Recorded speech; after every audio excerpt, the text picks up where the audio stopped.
Hi Mark, Cheryl, everybody at Facebook.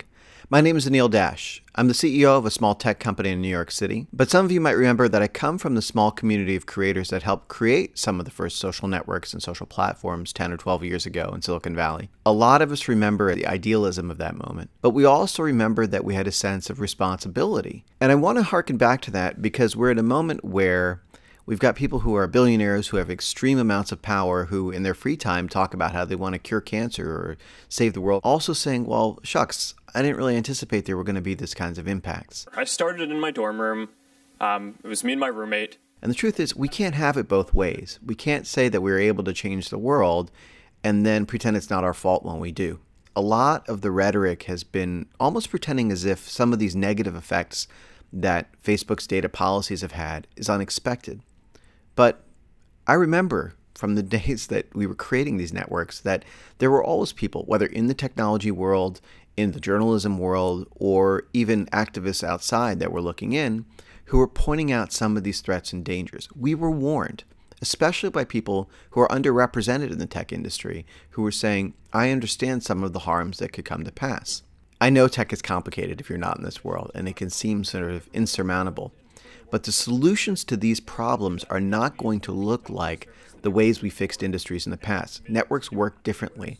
How do you sustain a business model in which users don't pay for your service? Senator, we run ads. I see. That's great. It's not going to be enough to simply say we're going to bring old policies to bear. We need to be really, really thoughtful about the ways we hold Facebook accountable and all of us in tech accountable. There have been wrongs by companies like Cambridge Analytica and others that have exploited the Facebook platform, but that's a tiny sliver of the larger issue. When we see distorted misinformation being promoted on Facebook's platform, when we see things like Facebook's ad platform allowing targeting of housing ads to exclude people by race, those are wrongs built into Facebook's platform. I particularly want to impress upon people at Facebook, the rank and file, not the people that are quoted in the newspapers or asked to testify in front of Congress, to think about the decisions you make in building this product.